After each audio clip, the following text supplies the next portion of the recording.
Hey everyone, been a while here, probably about a month or more since we've done this. Been on vacation and all that, but getting back at Colossians, and want to clean up chapter 2. If you think back to where we've been, just brief history again of the letter, addressing a couple of problems. One of them seems to be Jewish in nature. We're going to pick that up a little bit today. See that come out. It's really kind of legalism is really what it is. And then another one that is this idea that there's something more than Christ, that there's a higher knowledge to attain to than the simple gospel message of sins forgiven by faith, by grace in Christ. And Paul, really in this whole letter, is addressing that, heading that off at the same time as he is very positively putting the gospel of Christ up here. And one of the words that comes through again and again is this idea of full, which again, you can't get more in. So if in Christ you're full, there is by definition no more than that. In chapter 2, he really starts, this is the primary section where he's dealing with those two errors and spells them out a little bit in some detail. We'll pick up again in chapter 16 from where we were. We ended last time with the idea that Christ, in forgiving sins, actually took the law and nailed it to the cross. And when he did that and killed the law and the power of the law to condemn anyone anymore, what he ended up doing is taking away all of the ability of powers and authorities, devils and demons, these things to condemn us anymore. So that's all been done. And now he's going to make an implication with that. And it's key to remember that as we come in. I'll remind you again. Just some initial thoughts, though, as we go through this. And I don't know if all these are, this is where my mind went as I studied this section. Is my thinking really affected by the basic principles of this world? And Paul's going to bring this word in again that he used in the last section, talking about the elementary principles of this world, the basic way that things work or the human mind thinks. And it's good, I think, for us to think of that too, because we're born into this world and we have the same flesh as everyone else. And where is my mind showing itself to still be subject to the basic principles of this world? And I think it's a valuable, at least a question to probe. Is rebellion a part of faith? Yeah, we'll get to that at the end. And then, the idea of the law being crucified with Christ and the written code being done away with. Is there any value left to rules and regulations? And we'll look through this and we'll talk about it briefly then at the end. Picking up verse 16, that big word there, therefore. It's one of those words that maybe you glance over, but it's a telling word. It's a linking word, and it links to what went before, which is that idea of the law being nailed and done away with, and all spirits and powers and authorities being stripped of their power. And a pretty powerful language that Paul used, that if you were a soldier that suffered defeat, all your armor, all your clothing, all of your weaponry, all of everything is just stripped from you by the army that had conquered you, and then you're led in a procession,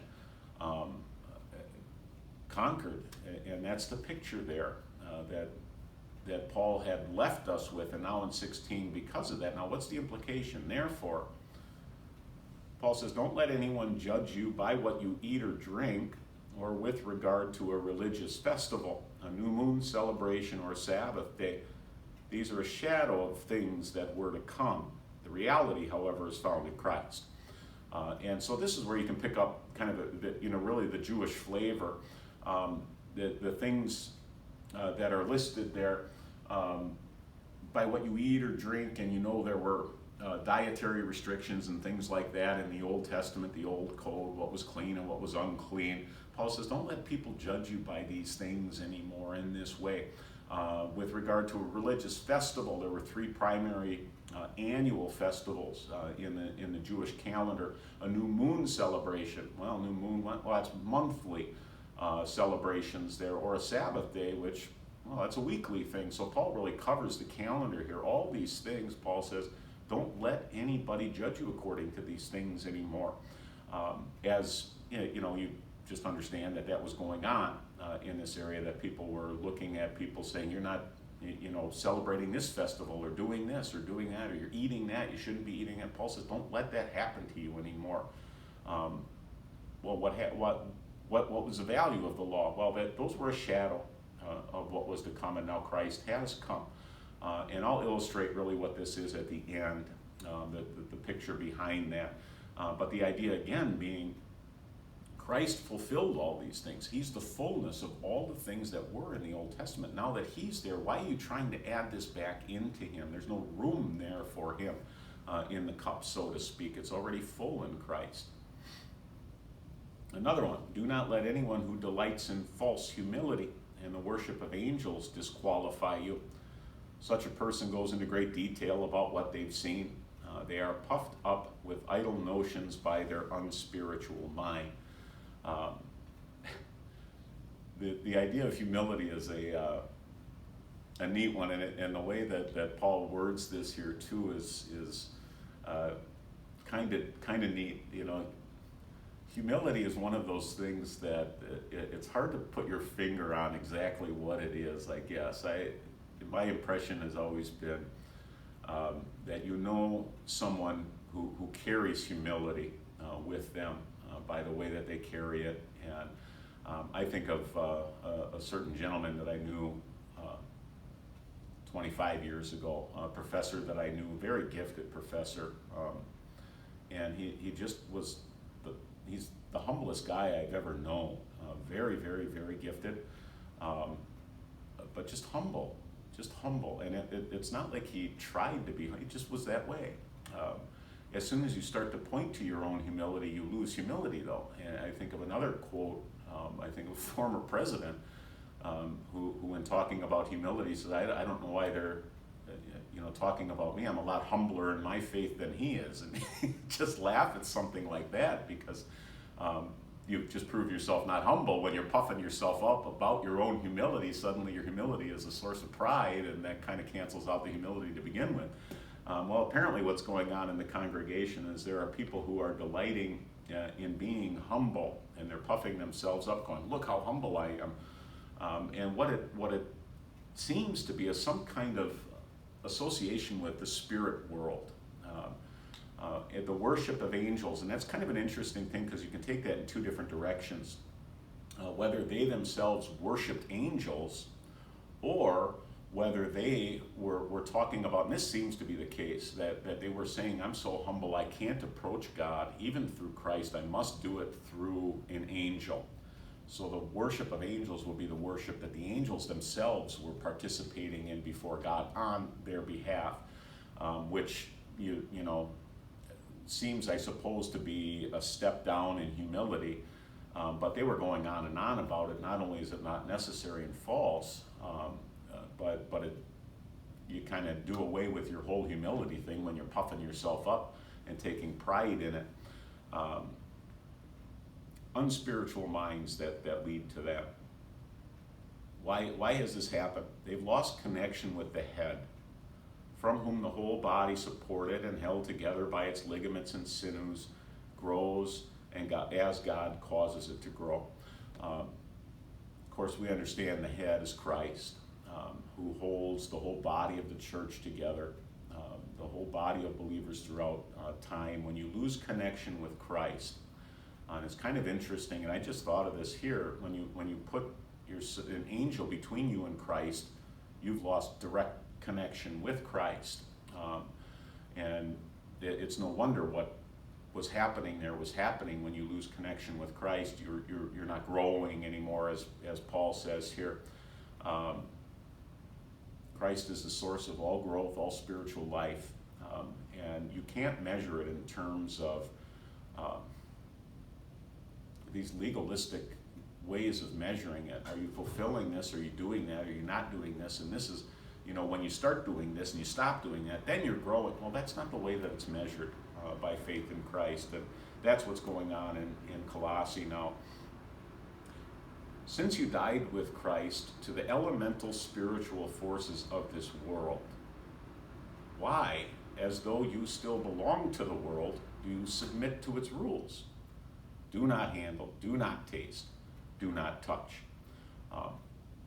Paul is making this a plain statement. He's assuming this thing to be a fact, that you died to the elemental spiritual forces of the world.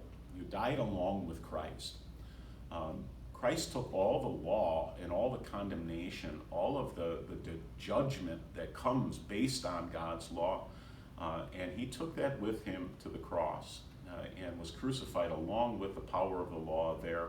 And Paul says that's just a fact, and because that's a fact, it's outstanding to him, or disconcerting to him, that people are still practicing according to it.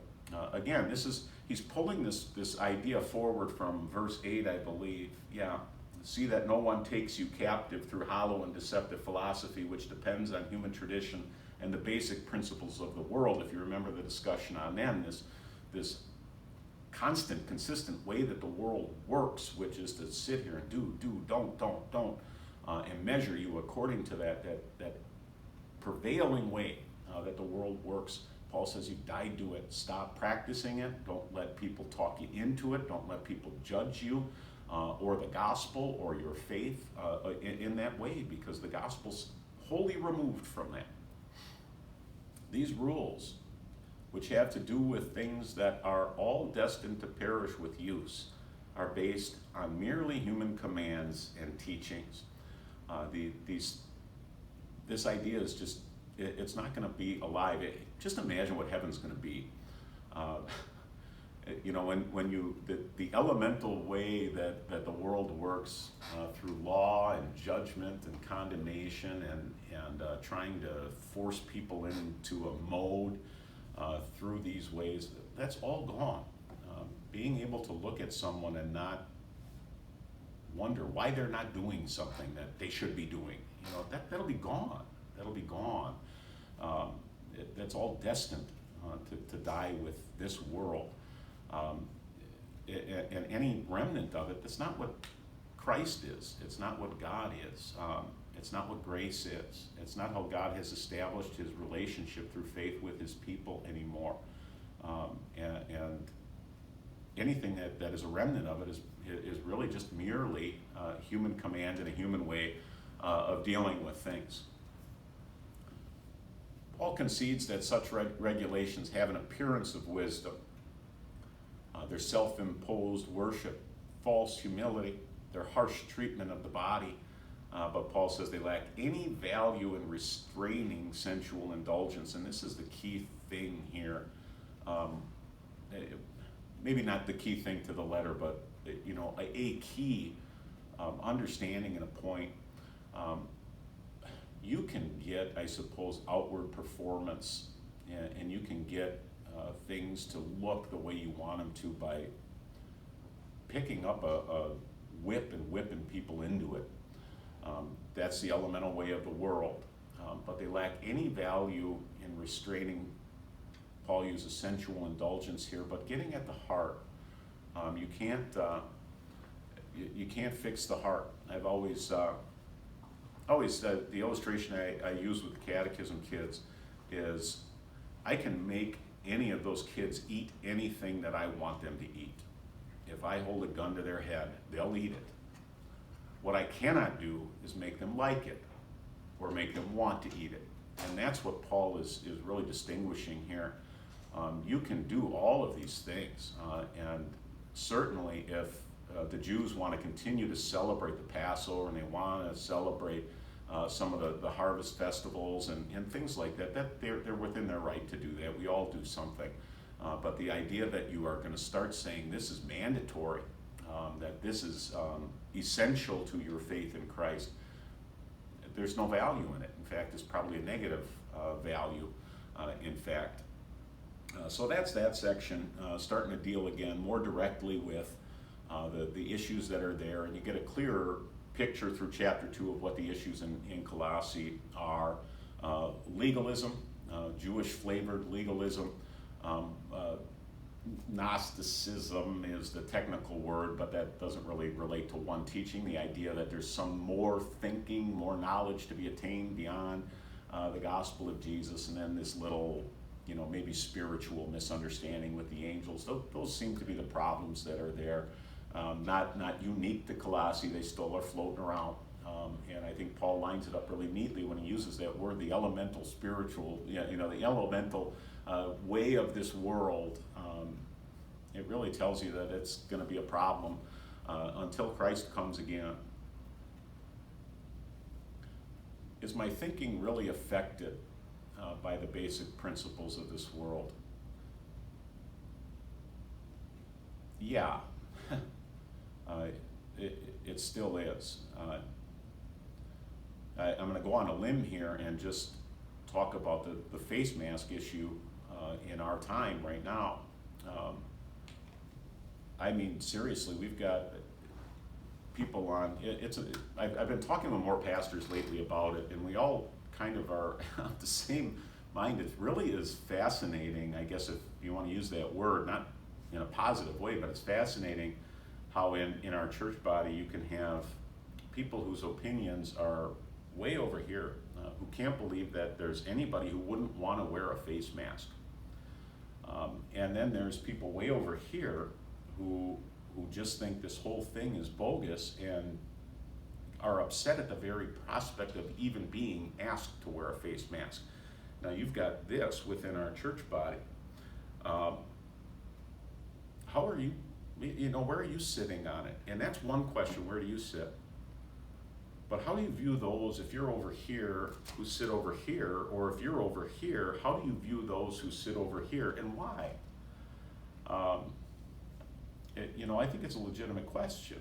We all have these things in us for whatever reason, shaped by our life history, by our faith, by study of the scriptures, by all kinds of things, and we tend to, we fall in line with the way that we think is right, and we do the best we can with our conscience. But how often is it that we start to impress on other people this idea that, well, I've got it right, why can't you get it right? It happens all over the place. It happens constantly through our life, and we're all subjected to it. And because of that, if you're the devil and you're wanting to try and cause problems and sow seeds of destruction in the body of believers, this is fertile ground in the human heart that thinks that by rule and by regulation, by fiat, you're actually improving things. And it's good for us to recognize how separate that is from the way that God has worked out the church. It's by faith, by grace, through the merits of Christ, and that's it. That's it. And yeah, it has an effect, and it changes the way that we are. But it doesn't have anything to do with laws and rules and regulations anymore. Is rebellion a part of faith? I put that way intentionally, because I think initially you'd say, yeah, no, you don't rebel, you submit. Okay, submitting to Christ is rebelling against the way of the world and the way of the flesh that is constantly do not handle, do not taste, do not touch. This way of thinking of things. Coming to faith in Christ, I think, does rebel against that. I submit to Christ, which is to say I no longer submit to a legalistic way of thinking of things. Well, man, not that I can't, I shouldn't say it that way, because we all do that. We can't help but think that way, but I'm not going to let that govern my attitude anymore, my view of other people. There's just no room for it in the idea of love. God's love for us and our love for each other, which stems from that and is of the same variety and kind, can't be based on law anymore. Otherwise, if that's God's love for us, we're in deep trouble. But it's not, thankfully. So what's the value of rules and regulations? Well, for one, theologically, I wouldn't understand the value of Christ if it weren't for rules, the big rules that I know that I can't keep. 10 Commandments are the classic, condensed version of the moral law of God, but it's really an extrapolation of the greater law of love. But you go through the 10 Commandments, you realize not a chance. I'm with Paul. It's a wonderful thing in Romans. He talks around. He said, I wouldn't even know what it was to covet until God told me don't covet. And then I realized everywhere I go, I'm coveting everything I see. So it was the law that taught Paul that he was a sinner. And what did it do in his life? It just the explosion of what sin is in his life. And to come to realize that is such a valuable thing. It's one of the things that in an age of self-esteem, and I want everybody to feel good about themselves. Scriptures don't really speak that way. I think the scriptures speak that we should really have kind of a self-loathing and understanding that I'm not any good. That's what Paul said. There's no good in me. There's nothing there. I can't do the things I want to do, and the things I don't want to do are the things that I'm neck deep in them. How are you supposed to feel good about that? I don't feel good about that. There's nothing in me. That's the value of law theologically, and I guess there's, you got to have some house rules in terms of, a church and managing a congregation, and so we have constitution and bylaws and things like that, and I get it. As long as we understand their role and we understand their use. I remember in my former parish, we were in a real legalistic mindset there for a while, and I was challenging their thinking, the council and the leadership there, and I'm kind of I don't like rules, and I kind of rebel a little bit. It makes me bristle, when that's why we need a rule. I don't know if that's any good, because I too much experience with how we use rules. So often they're a tool. Say they're a wrench, and you can, tighten things down a little bit. But my expression has always been, the problem is with that wrench, we're also very, very good at using that wrench and bonking each other over the head with it. And so often the rules and regulations, the house rules, and the things that we set up, and I get that there's some value there.